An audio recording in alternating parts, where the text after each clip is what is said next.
Às vésperas da volta de Luiz Inácio Lula da Silva à presidência da República aqui no Brasil e em meio à prisão de Pedro Castillo, ex-presidente do Peru, que tentou dar um golpe de Estado, fazemos a seguinte pergunta: a tentativa de golpe no Peru expõe crise na esquerda? Esse é o tema do debate que começa agora aqui na CNN. Para isso, nós convidamos o deputado federal eleito, Chico Alencar, do PSOL do Rio de Janeiro. Boa tarde, bem-vindo mais uma vez, deputado. E o boa tarde, Luciana. Obrigado, boa tarde, deputado. E o deputado federal reeleito, Marcel Van Hatten, do Novo, do Rio Grande do Sul. Boa tarde, bem-vindo mais uma vez aqui também, deputado. Muito boa tarde também a todos os telespectadores da CNN e ao debatedor Chico, meu agora futuro colega deputado federal. Antes de mais nada, nossas regras. Temos por premissa aqui o equilíbrio na fala dos nossos convidados, por isso cada um vai ter cerca de 2 minutos para cada resposta, para que eu não seja indelicada, interrompa os senhores. Nunca quero ser, os senhores sabem. Tenho aqui uma sinalização padrão, como quando o tempo estiver acabando, a minha imagem vai aparecer na tela. Dito isso, eu vou então à primeira pergunta, que é a seguinte. Vou para o deputado Marcel Van Hatten. A tentativa de golpe no Peru expõe crise na esquerda, deputado? Bom, sim, sem dúvida nenhuma, nós vemos uma crise grande, até porque há um certo desconforto na esquerda, pelo que temos sentido com essa situação, porque, de um lado, há alguns que defendem que sejam que a saída tenha sido constitucional do Congresso, inclusive o Lula reconheceu que foi constitucional tudo o que ocorreu, mas outras figuras dentro da esquerda têm dito o contrário, que o que aconteceu lá foi um golpe contra o presidente Castillo, feito pelo Congresso, algo similar ao que o PT continua dizendo ainda hoje que o Congresso Nacional fez com Dilma Rousseff, quando fez um impeachment dentro daquilo que estabelece a legislação dos crimes de responsabilidade e a Constituição da nossa República. Ou seja, nós vemos uma confusão bastante grande, né, no seio da esquerda latino-americana, mas eu acho que de tudo isso, o mais importante que nós precisamos saudar é que houve, sim, algo dentro dos ditames da Constituição lá no Peru, um governo que estava muito fragilizado politicamente e com uma série de dificuldades no Legislativo e que já tinha nomeado mais de 80 ministros em 1 ano e meio e que estava levando o país à desgraça política e econômica, foi constitucionalmente destituído pelo seu parlamento e, na iminência disso acontecer, tentou dar um golpe. O parlamento tomou a sua posição, que é a posição de julgar o presidente da República, e com apoio das Forças Armadas garantiu que a ordem constitucional fosse respeitada. Acho que essa é a grande notícia e boa que se pode dar de tudo que nós vimos acontecer ontem no Peru, país aqui da nossa América do Sul. Vou repetir a pergunta, então, ao deputado Chico Alencar. A tentativa de golpe no Peru expõe crise na esquerda? Luciana, boa tarde, Marcelo, um prazer estar nos embates futuros aí com você. Expõe uma tendência autocrática que há, sim, em alguns setores da esquerda e há muito, olhando a América Latina, na direita. É bom lembrar que aquela quadra horrorosa das ditaduras latino-americanas, de Pinochet, de Varela e outros generais na Argentina, de Borba Berry no Uruguai, e vai por aí. Ela tinha um escopo de direita. Foi muito bom que a gente, através das lutas democráticas, superássemos esse período que remonta à Guerra Fria, aquela polarização que, na verdade, não conduzia o mundo por um bom caminho. É claro que é uma crise geral das instituições. O mesmo Congresso que desfez corretamente o gesto autocrático do Pedro Castillo, ele tem um repúdio da população, um descrédito imenso.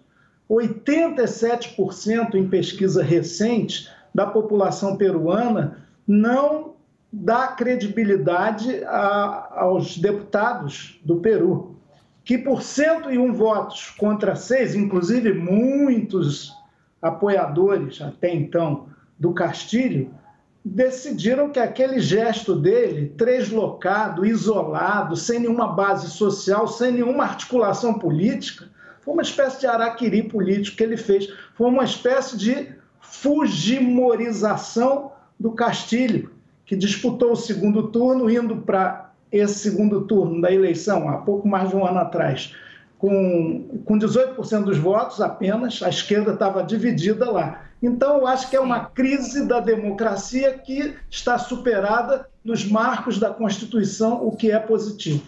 Sim, vou pedir aqui para colocar alguns segundos aí ao deputado Van Hatten, mas continuo com o senhor, deputado Chico Alencar, para a segunda pergunta.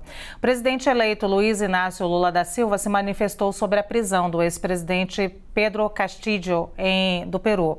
Em nota, Lula afirmou o seguinte, abre aspas, acompanhei com muita preocupação os fatos que levaram à destituição constitucional do presidente do Peru, Pedro Castillo. É sempre de se lamentar que um presidente eleito democraticamente tenha esse destino, mas entendo que tudo foi encaminhado no marco constitucional. O que o Peru e a América do Sul precisam neste momento é de diálogo, tolerância e convivência democrática para resolver os verdadeiros problemas que todos enfrentamos, fecha aspas. Qual é a sua avaliação, deputado, sobre essa declaração do presidente eleito? Muito correta, sensata. Eu acrescentaria o que as democracias frágeis da nossa América Latina precisam, além de tudo isso que o Lula mencionou, é de muita transparência e muita participação popular. É claro que Pedro Castillo frustrou muitos dos que votaram nele, e isso é meio recorrente, né?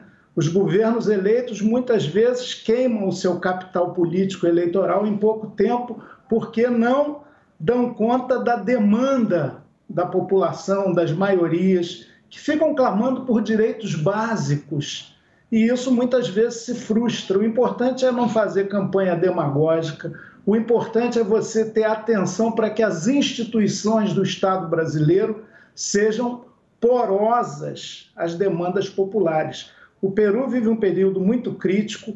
A presidenta Dina Boluarte, primeira mulher na história da República a presidir o executivo do Peru, isso é muito positivo, a gente sempre tem esperanças, alguma novidade aí, mas ela tem que ter muita atenção para que as instituições todas estejam ativas e funcionando. A prisão de quem atenta contra a Constituição é positiva, aliás, um alerta para aqueles que flertam com o golpismo no Brasil hoje, aqui, agora, em frente a quartéis, clamando por intervenção militar e questionando uma eleição seletivamente. Só foi fraudada a do segundo turno contra Bolsonaro contra Lula. O resto tudo foi normal. Então isso é uma distorção.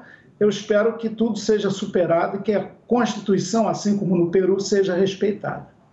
Vou repetir a pergunta, então, ao deputado Marcel Van Hatten. O presidente eleito Luiz Inácio Lula da Silva se manifestou sobre a prisão do ex-presidente Pedro Castillo, do Peru. Ele, em nota, Lula afirmou o seguinte, abre aspas, acompanhei com muita preocupação os fatos que levaram à destituição constitucional do presidente do Peru, Pedro Castillo. É sempre de se lamentar que um presidente eleito democraticamente tenha esse destino, mas entendo que tudo foi encaminhado no marco constitucional.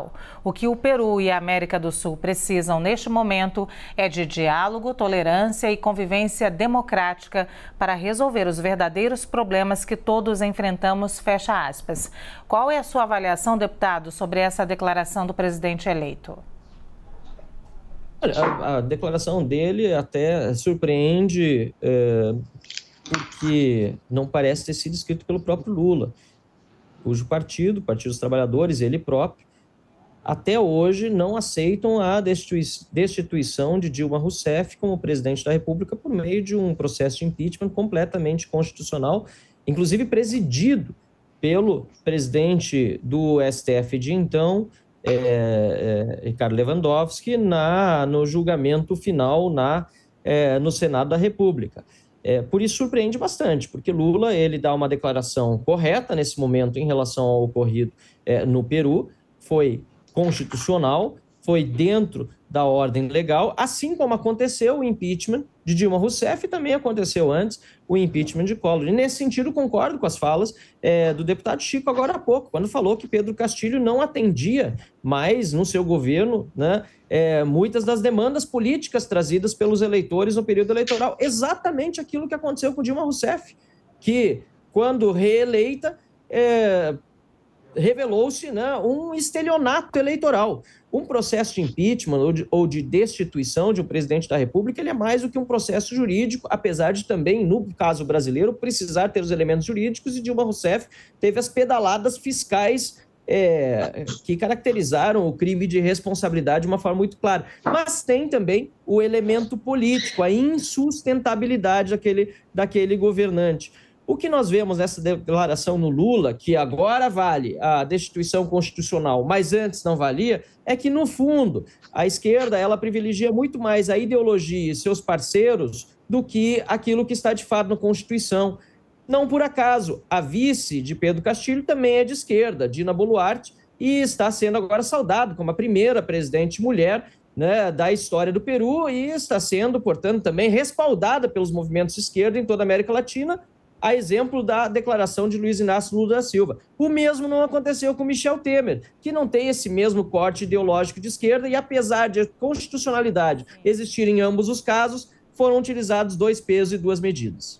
Sim, deputado, eu vou à terceira pergunta. Continuo com o senhor deputado Marcel Van Hatten. Hoje, a nossa analista de política, Basília Rodrigues, entrevistou 2 vozes que são politicamente antagônicas, como fazemos aqui. O deputado eleito Guilherme Boulos, do PSOL, e o deputado Alberto Fraga, do PL. Quando questionado sobre os últimos acontecimentos na América Latina, Boulos disse que a tendência tem sido de fortalecimento da esquerda no continente, mas falou que é preciso tratar os casos de Kirchner e Castilho separadamente. Ele falou o seguinte, abre aspas, eu critiquei o presidente Jair Bolsonaro quando ele falou em fechar o Congresso e Supremo, atacando as liberdades democráticas. Pedro Castilho deve responder por ter tentado fechar o Congresso. Não vou passar pano para ninguém, fecha aspas. Para ele, a condenação da vice-presidente da Argentina é um caso diferente, abre aspas.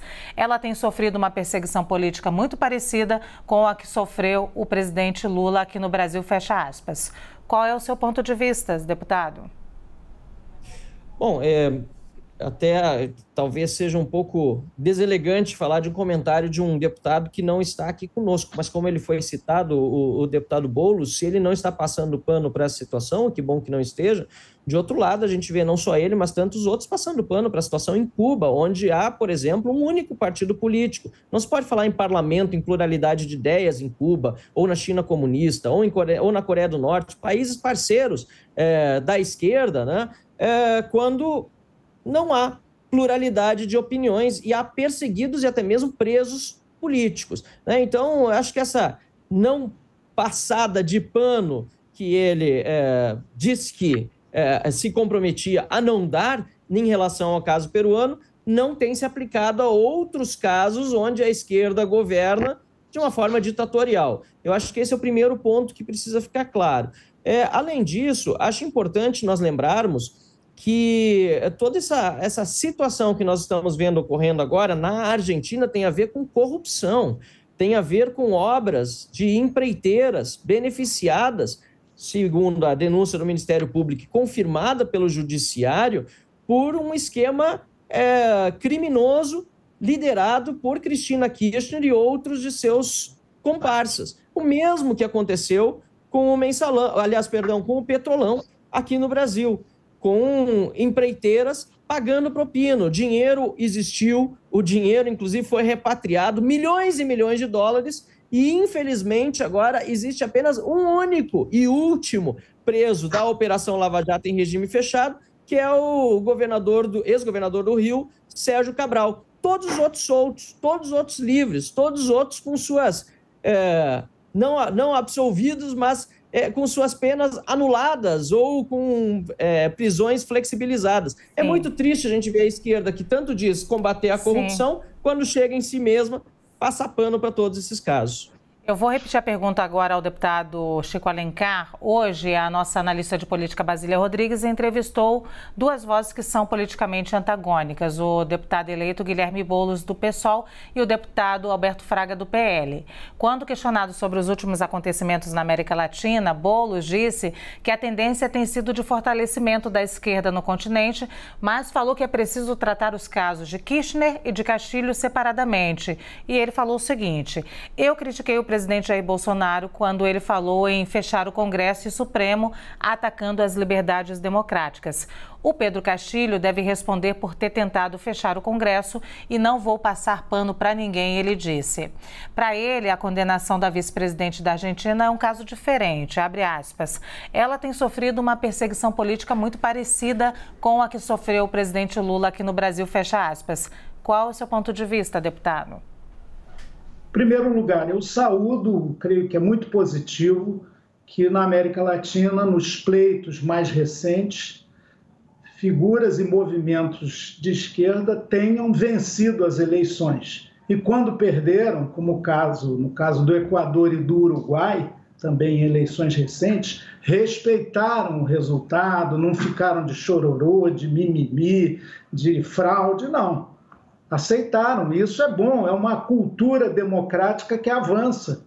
Porque, repito, a história da esquerda não é uma história de perfeição, é uma história também de ensaio e erro, de equívocos, de tragédias, e a autocrítica, do ponto de vista social, é um atributo muito importante para quem está na vida política. Então, a vitória de Petro na Colômbia, a vitória de Luiz Arce depois de uma tentativa de golpe de direita na Bolívia, a vitória de Boric no Chile, com todo o processo, e cada país tem a sua singularidade. O caso da Argentina, inclusive, é muito mais complexo do que uma simples frase possa definir, porque, inclusive, há peronismos e peronismos. A gente sabe que Alberto Fernandes e Cristina Kirchner não têm uma relação tão próxima assim. Até recentemente, inclusive, eles estavam rompidos. Que há uma pressão conservadora contra, eu não diria nem que Fernandes e Cristina são de esquerda, eles são de um peronismo com tinturas progressistas. Menem também era peronista e houve muita corrupção. A corrupção é estrutural, sistêmica, deriva do sistema da ganância no mundo, e todo governo tem que combatê-la. Ela é o cupim da República no Brasil.